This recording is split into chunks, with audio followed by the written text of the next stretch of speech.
사람은 다르다. 사람은 변합니다. 하나님은 영원히 동일하신 줄로 믿습니다. 이 얘기를 하고 싶었어요. 사실 몇 주 전부터 목소리가 좋지 않아 가지고 치료를 계속 받고 있는데 엎친 데 덮친 격으로 지난주 중에 감기까지 와서 목소리가 잠겨 있는데, 목소리가 잠기는 것이 두 원인으로 이제 나와서 지금 좀 안 좋습니다만은, 제가 용기를 얻는 것은 사람마다 다르다고 했죠. 일부 예배를 마쳤는데 목사님 오늘 목소리 끝내주네요 그런 분이 세 분이 계셨어요. 제가 묻습니다. 오늘 목소리 제가 좋습니까 안 좋습니까? 네, 거봐요. 금방 마음이 달라졌잖아요. 감기 때문에 고생한다니까 갑자기 얼굴들이 좀 비통해지셨는데, 좋다고 하니까 또 좋아요 하시는 분들의 심령 속에 하나님의 위로와 축복이 함께 할 줄 믿습니다. 사실 좀 불편하긴 해요. 그래도 어제 수액 주사까지 맞고 오늘을 준비해서 잘 감당할 수 있어서 감사합니다. 만나는 게 이렇게 좋을 줄 몰랐어요. 자, 사람은 변하지만 하나님은 변치 않으십니다. 자, 주도권이라는 말이 있죠. 주도권. 우리 토론회에서도 주도권을 갖고 있는 사람이 있고, 경기를 해도 주도하는 사람이 있고 선수가 있습니다. 얘기를 해도 말을 많이 하는 사람이 있고 말을 받기만 하는 사람이 있고, 그래서 주도권을 누가 잡느냐에 따라서 달라지겠죠. 자, 하나님과 인간 사이, 하나님과 우리 사이의 주도권은 하나님이 갖고 계십니다. 아멘. 하나님이 먼저 시작하셨고, 하나님이 먼저 살펴보시고, 하나님이 먼저 말을 걸으시고, 하나님이 먼저 찾아오시고, 이게 성경의 논리예요. 그러니까 사람의 마음은 다르지만 하나님은 동일하십니다. 언제나 하나님은 먼저 찾아오셨고, 먼저 살펴주시고, 먼저 말을 걸어주셔요. 거기에 이제 인간이 반응합니다. 하나님이 부르실 때 반응할 수도 있고 반응하지 않을 수도 있고 거부할 수도 있고, 결국 믿음이라고 하는 것은 하나님의 부르심에 우리가 아멘으로 순종할 때 믿음이 생기는 겁니다. 하나님이 100번을 불러도 아멘도 안 하고 오셨는데도 불구하고 만나주지도 않고 문 딱 걸어 잠그고 숨어 있으면 소용이 없는 겁니다. 자, 우리 성경을 잘 알고 계실 테니까 한번 보세요. 땅이 혼돈하고 태초에 땅이 혼돈하고 공허하며 흑암이 깊음 위에 있을 때 세상에 빛을 주신 분은 하나님이십니다. 어두우니까 빛을 달라고 외치지 않았죠. 그렇게 하기 전에 딱 보시고, 아, 어둡구나, 세상이 깜깜하구나, 빛을 줘야 되겠구나 라고 판단하시고 먼저 빛을 주신 분은 하나님이셔요. 사람이 혼자 사는 것을 보시고 외롭겠다라고 판단하시고 돕는 배필을 주신 분도 하나님이십니다. 아담이 나 외로워요 하고서 외쳤다고 해서 주신 게 아니라 하나님 먼저 살펴주셨어요. 먼저 보고 계셨고 먼저 살피시고 먼저 챙겨주셨습니다. 선악과를 따먹고 숨어있는 아담을 하나님께서 찾아오셨죠. 선악과를 따먹고 손들고 회개한 게 아니라 숨어있는 아담을 하나님이 찾아오셔서 너 어디 있어? 내가 너를 만나야 되는데 어디 있는 거야? 하고 찾으시는 분은 사랑의 하나님이십니다. 노아 시대에 온 세상에 죄악이 가득할 때에도 하나님은 세상을 보고 계셨고요. 사람들이 교만해져서 바벨탑을 쌓고 있을 때도 하나님은 내려가서 좀 보자 하고서 땅에 내려오셨던 하나님이십니다. 그동안 하나님 세상 돌아가는 모습을 멀리서 지켜보시면서 살펴주시고 헤아려 주셨던 하나님께서 어느 날 갑자기 특단의 조치를 내리십니다. 그냥 멀리서 지켜보시고 필요한 거 도와주시고 챙겨주셨던 하나님께서 어느 날 어느 시대에 갑자기 인간의 몸으로 이 땅에 내려오셔요. 멀리서 지켜보시는 것 가지고는 이제 하나님도 성에 안 차시는 거예요. 살펴주셨고 도와주셨는데 하나님께서 어느 날 인간의 몸을 입고 이 땅에 오셨습니다. 우리는 그분을 예수 그리스도라고 부르고 있습니다. 하나님이 먼저 내려오신 거죠. 하나님이 와주세요라고 부르기 전에 하나님 인간의 몸을 입고 이 땅에 내려오신 것을 우리는 성육신이라고 말합니다. 누가복음 2장 11절에 말씀하기를 오늘 다윗의 동네에 너희를 위하여 구주가 나셨다. 곧 그리스도 주시다. 우리를 찾아오시고 우리를 살펴주시고 우리를 보고 계신 하나님은 사랑이신 줄로 믿습니다. 하나님의 눈초리를 피해서 도망칠 수 있는 사람은 아무도 없어요. 숨을 수 있는 사람은 아무도 없습니다. 지금도 우리가 예배하는 이 시간에도 우리 한 사람 한 사람 영혼을 좀 살피시고 지켜보고 계신 줄로 믿습니다. 그런데도 불구하고 조는 사람은 무슨 강심장으로 조는 건지 모르겠어요. 자, 하나님 우리를 살피시고 계시는데 주일날 놀러 갔다 정말 강심장인 거죠. 정말 강심장인 거죠. 저는 분명히 믿습니다. 하나님은 지금도 살아계셔서 우리를 보고 계시고 지켜보시고 살펴주고 계신 줄로 믿습니다.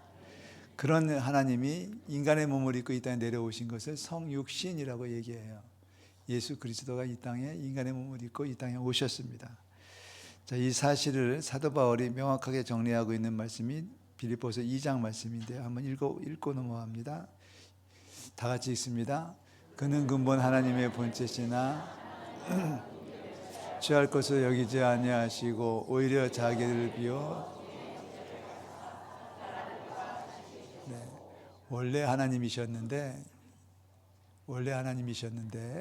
하나님의 자리에 머무는 것을 원치 않으시고 인간의 몸을 입었다. 인간의 자기를 비워서 종의 형체를 가지고 이 사람과 같이 되셨는데 급기야는 마지막 2장 9절 말씀으로 이어진다면 2장 8절 말씀 사람의 모양으로 나타나신 하나님의 아들이 자기를 낮추시고 죽기까지 복종하셨으니 곧 어디서 죽으셨다? 하나님의 주도권이죠. 우리가 아직 죄인 되었을 때 우리의 죄를 허물치 아니하시고 심판치 아니하시고 우리 죄를 대신해서 이 땅에 오셨고 십자가에 죽기까지 하신 하나님은 사랑이신 줄로 믿습니다. 자, 우리를 부르시고 우리 가운데 임하신 하나님은 사랑이신데 주님의 부르심에 내가 여기 있습니다 라고 응답하는 것이 믿음이에요. 아담은 사실 선악과를 따먹고 주님이 부르셨을 때 숨어 있었습니다. 선지자 요나는 주님께서 가라고 하셨을 때 가지 않고 엉뚱한 길로 도망을 쳤습니다. 이건 불순종이죠. 불순종을 했습니다. 오늘 우리가 읽었던 말씀 이사야서를 보면 이사야가 이렇게 대답해요. 아무랬던 시절 하나님께서 이사야를 부르시니까 이사야가 이렇게 얘기합니다. 6장 8절 읽었죠. 주께서 말씀하시기를 내가 누구를 보내며 누가 우리를 위해서 갈꼬라고 부르시니 그때 이사야가 말합니다. 내가 여기 있습니다. 나를 보내소서. 내가 여기 있습니다. 내가 나를 보내주세요 라고 말합니다. 오늘 일부 예배 끝나고 어떤 집사님들이나 서너 분이 이제 난로가에 담소를 하고 있는데 제 건강을 염려해 주시길래 제가 그랬습니다. 뭘 먹으면 싹 날 것 같아요. 그랬더니 한 분이 제가요 하고 자기가 사겠다고 했는데 이제 언제 살는지는 뭐 한 달 지나 살는지 모르겠지만 하여튼 그렇게 말하는 게 믿음인 거죠. 누가 나를 위해 갈고 내가 가겠습니다. 누가 우리를 위해서 대신 가줄까? 제가 가겠습니다라고 말하는 건 믿음입니다. 자, 보세요. 하나님 우리를 찾아오셨고 우리를 살펴주셨고 찾아오셨고 우리를 만나주셨습니다. 그 하나님께서 우리를 부르시고 그 다음에 명령하셔요. 내 대신 가주지 않겠니?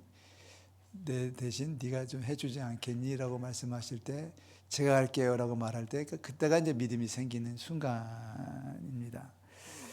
내가 누구를 보내며 누가 우리를 위하여 갈 거라고 부르실 때 이사야는 내가 여기 있습니다. 제가 갈게요 라고 대답할 때 이사야는 그 말 한마디로 믿음이 사람이 됐고 하나님의 사람이 됐고 결국 선지자로서 이스라엘 역사를 지도했던 최고의 자리에 오르게 되는 것입니다.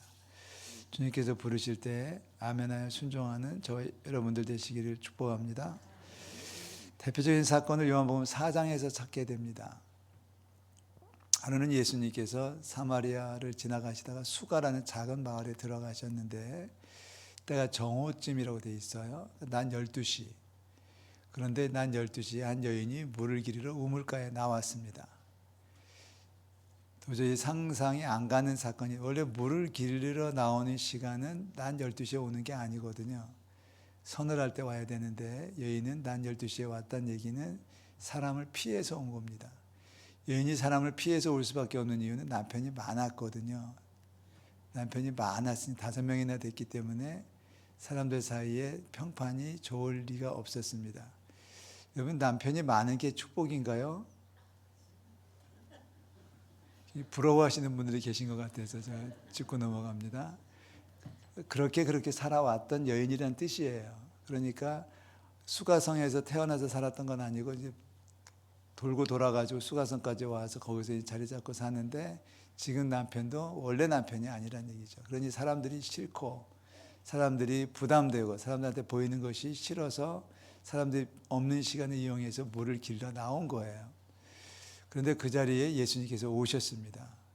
오셔서 여인에게 말을 건네셔요. 먼저 물 좀 한 잔 줄래요? 말을 건네시고 말을 건네시면서 대화가 몇 마디 오고 가다 보니까 여인이 이제 무릎을 탁 치죠. 아, 당신이 바로 메시아군요. 당신이 바로 그리스도시군요. 자, 그 다음에 여인이 어떻게 행동해야 될까요? 자, 물동이를 버려두고 마을로 들어가서 사람들에게 외칩니다. 이게 이제 결정적인 변화예요. 사람이 무서워서, 사람이 싫어서, 사람이 귀찮아서, 사람들을 피해서 아무도 없는 시간에 물동이를 들고 물을 길러 나온 여인이지만 그럼에도 불구하고 메시아를 만나니까 사람이 달라지는 거죠. 예수님을 만나니까 달라져가지고 요한복음 4장에 보면은 물동이를 버려두고 마을로 들어가서 사람들에게 외칩니다. 와서 보세요. 여기에 예수님이 계셔요. 여기에 그리스도가 오셨어요. 라고 외칩니다. 사람이 싫었던 사람이 좋아지기 시작, 사명이 생기니까 사람이 두렵지 않은 거죠. 이게 믿음의 세계고 하나님의 나라의 원리입니다. 얼마 전에 어떤 학생 하나를 만났는데 이제 도움을 요청해 오는 학생을 만나서 이제 면접을 치렀어요. 그런데 집안이 이제 좋지 않아요. 설명을 쭉 들어보니까 집안이 좀 좋은 집안은 아니에요. 엄마가 이혼했고 가난하게 살고 있는 그런 학생이 이제 어디를 통해서 도와달라고 교회까지 와서 제가 이제 면접을 했는데 꿈이 뭐니? 그랬더니 중3짜리가 작가가 되는 게 꿈이래요. 작가가 돼서 소설을 쓰고 싶대요. 근데 자기소개서를 써왔는데 정말 잘 썼어요. 제가 읽어보니까 이건 분명히 요즘 유행하는 AI 도움을 받아서 쓴 거다. 저는 그렇게 봤거든요. 제가 글을 좀 쓰잖아요. 글을 보면 알잖아요. 분명히 이거는 보통 실력이 아니다. 분명히 누군가의 도움을 받았는데 적어도 그런 도움을 받지 않아서 그 정도의 수준의 글이 왔어요. 물어보니까 자기가 썼대요. 그래서 제가 얘기했습니다. 이 정도 글을 쓸 수 있으면은 대학원 입학시험 원서 낼 때 정도의 글 정도의 수준인데 박사과정이 내는 글 정도의 수준인데 이 정도의 글을 쓸 수 있다니 대단하다. 그랬더니 하는 말이 제가 좀 글 좀 쓰거든요. 또 그러더라고요. 뭐가 되고 싶으냐 그랬더니 작가가 돼서 소설 쓰는 게 자기 꿈이래요. 근데 문제는 사람을 싫어한대요. 집안이 불안하고 부모가 좀 그렇게 깨져 있고 그러다 보니까 친구도 없고 혼자 책만 보고 글만 쓰고 있다는 거예요. 제가 뭐라고 했겠습니까? 또 소설가가 되려면 세상을 알아야 돼. 소설가가 되려면 사람을 알아야 돼. 사람을 피하면 안 돼. 자, 그 얘기를 여기서 적용시키면 이렇습니다. 하나님의 사람은 사람을 피해 다니면 안 됩니다. 하나님의 사람은 사람을 좋아할 때 하나님의 사람으로서 완성되는 거예요. 왜요? 이유가 뭐예요? 근거가 어디 있어요? 하나님이 세상을 사랑하사 이 땅에 오셨고 하나님의 세상을 사랑하사 우리를 지켜보고 계시는데 하나님의 사랑을 받은 우리가 사람이 싫다고 하면 안 되는 거죠. 혹시 이 가운데 예배 마치고 도망가시는 분들 계시죠? 교제할 수 있기를 축복합니다. 뭐 남전도회도 안 하고 여전도회도 안 하고 구역도 안 하고 그냥 혼자서만 왔다 갔다 하는 사람들이 있어요. 성격상으로 그럴 수도 있고 상처가 있으니까 그럴 수도 있고 뭐 좋아하니까 얼마든지 그럴 수 있는데 정말 은혜 받은 사람은 사람들이 있는 곳에 들어가야 되는 거예요. 아까 말했던 수가성의 여인처럼 하나님을 만나고 나니까 주님을 만나고 나니까 무서웠던 사람들이 있는 자리로 뛰어 들어간다. 그것도 그냥 뛰는 게 아니라 물동이를 버려두고 간 거예요. 먹고 살기 위해서 물동이가 반드시 필요한데 그거는 그런 걸 아랑곳하지 않고 사명으로 사는 거예요. 따라하십시오. 신자는 그리스도인은 사명으로 산다. 틀린 말입니다. 이렇게 말하면 틀려요. 그리스도인이라도 성격대로 산다. 틀린 겁니다. 정말 그리스도인이라면 성격대로 사는 게 아니라 믿음으로 사는 거고 사명으로 사는 거예요. 사람이 싫어지다가도 은혜 받고 하나님이 나를 사랑하신다는 사실을 깨닫게 되면 사람들 속으로 뛰어 들어갈 수 있는 게 믿음의 세계입니다. 선교사들이 이렇게 말하면 얼마나 웃기겠어요. 선교사 나가면서 저는 사람 만나는 게 싫어요 라고 말하면 안 가는 게 좋겠죠. 자격이 없는 거죠. 결혼하는 사람이 저는 애 키우는 게 싫어요 라고 말하면 결혼하지 않는 게 낫겠죠. 그죠? 축복합니다. 모든 사람과 더불어 거룩함과 화평함을 따르시는 저와 여러분들 되시기를 축복합니다. 작은 만남조차도 소중히 여길 때 큰 기쁨이 넘치게 될 줄을 믿고요. 오늘 오후에 작은 만남을 통해서 전에 경험하지 못했던 행복을 누리시는 저와 여러분들 되시기를 축복합니다. 이사야 주님이 부르시니까 내가 갈게요 라고 손들고 나왔어요. 이름도 밝혀지지 않았지만 사마리아 수가성의 여인은 물동이를 버려두고 마을로 뛰어들어갔어요. 자기한테 돌을 던질 수도 있는 그 사람들 향해서 뛰어들어가서 예수님이 오셨습니다. 그리스도가 오셨습니다 라고 선포하면서 들어가기, 이게 사명이에요. 그렇게 살아야 된다는 얘기입니다. 아멘. 도망다니지 말고요. 숨지 말고요. 사람들 앞에 당당히 나서 주님이 부르실 때 아멘 여기 있습니다 라고 손들고 외칠 수 있는 용기 있는 믿음이 있기를 축복합니다. 기도하겠습니다. 하나님은 지금도